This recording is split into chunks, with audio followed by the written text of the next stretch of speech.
Okay, this is a demonstration of how to add payment processing to your forms. Let's make a new form. We'll just call it new form, and we will not give it a description for now.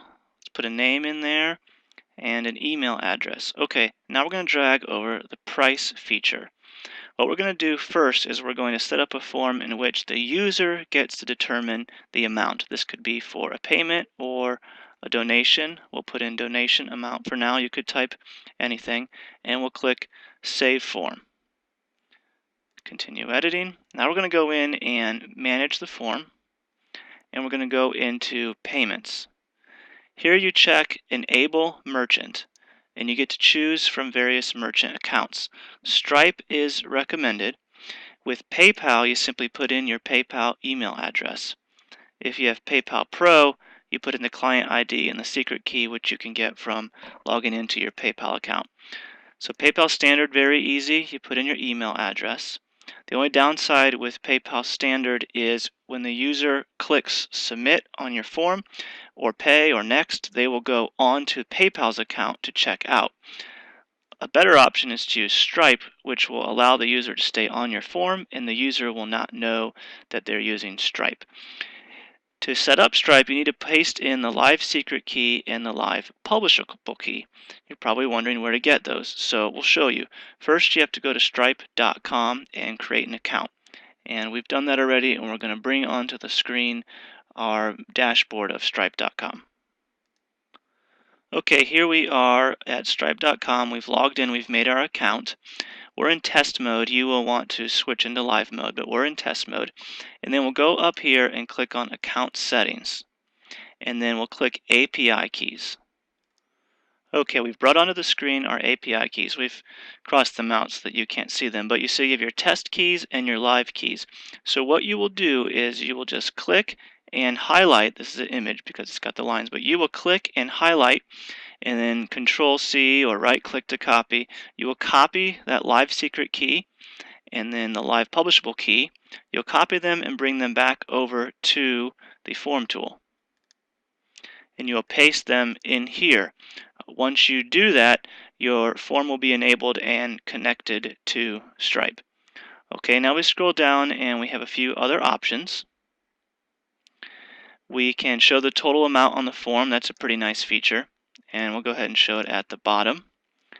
We can enable recurring payments. When we do that, we choose how often the person will be charged. So you might, if you want to have a simple form where you don't do this, and you might give the user the option to go to another form where they get some variable recurring payment amounts. So you might end up using two forms if you want to have recurring payments or recurring donations.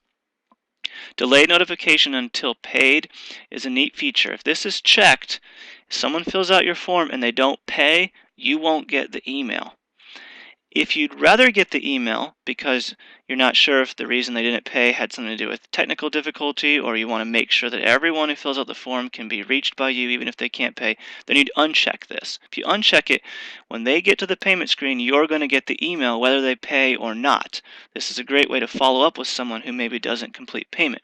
It can, however, mean cross-referencing to make sure people paid. So it's up to you and what you're doing. We're going to leave it checked for now. Asking for billing address is not required. I recommend not checking it because it's just more work for the user to do, and in most cases you don't need it. Okay, here we are where we're defining our prices. It is set on fixed amount, but we were creating a variable amount form. So we'll click on variable amount, and now we have to choose which field from the form gets the variable amount, and it's the one that we called donation. Okay, and there it is. Donation amount has gone down into here. We'll click Save Settings. And let's go view our form. There's our form, and you see there's no dollar amount there, so we'll type in our name, and we'll type in an email address, and then we will click Submit. And here we are on the final form where they will pay. All right, that's variable amount donation or variable amount payment. Let's go back and look at some other ways that we can collect payments. We'll go back into our form and click Edit. We're going to delete this field, the variable amount, and we're going to go back into Manage Forms. we should click Save. We're going to go back into Manage Forms, and we're going to set up a payment that's a fixed amount.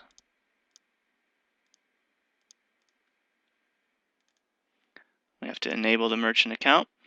Okay, there's nothing available for variable, so we'll go to Fixed, and let's say that this registration or this thing that we're buying is $100, and we will call it the registration fee. And now we'll click Save Settings, and we can go back to our form, click Refresh to get the new form, and we see the price is set at 100, and we don't have any choice. This is just what it costs. All right. Let's now look at giving the user some options. Maybe they have to choose from one of 3 different types of ways to register. Let's click Edit here.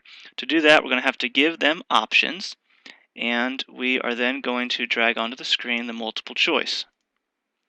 And we're going to say, would you like to register for Friday only? And we're going to say that that is $50. With option 2, we're going to say Friday and Saturday for $100. And we're going to have a third option, which is Friday, Saturday, and food, which is $130. Okay, we will click Save. Now we have to go assign those prices appropriately inside the payment area. Right now we've just given them choices and the form doesn't know that we're talking about payment choices. So we'll go into Manage Forms, go into Payments, scroll down, and we're going to Variable Amount now.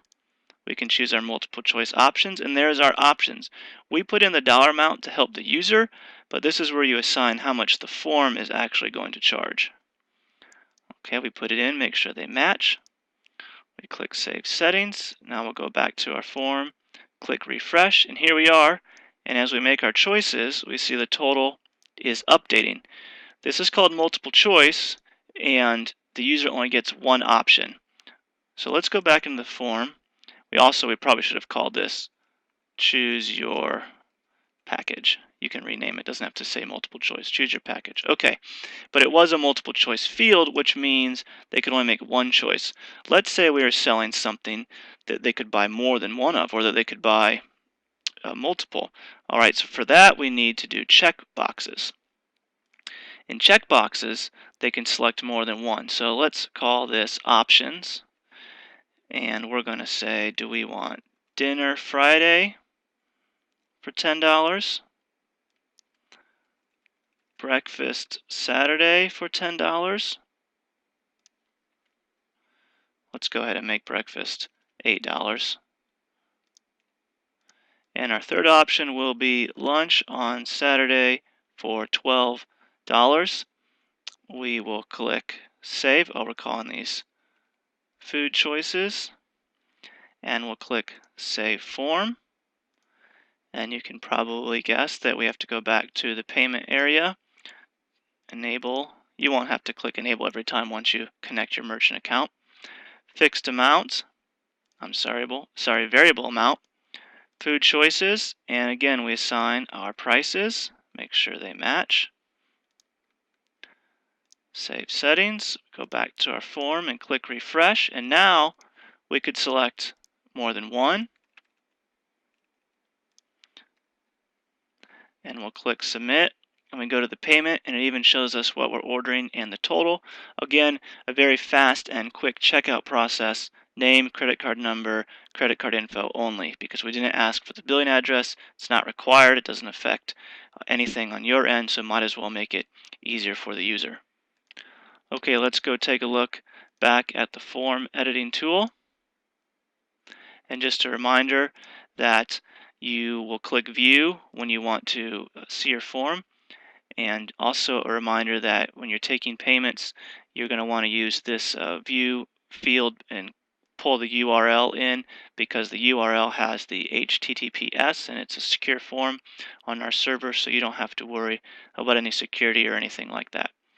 All right, we'll go back to the form tool, and you can make more form tools, and each form can integrate with a different payment processor. So you'll have to go do that payment connection for each separate form. Okay, I hope that makes sense. Thanks so much.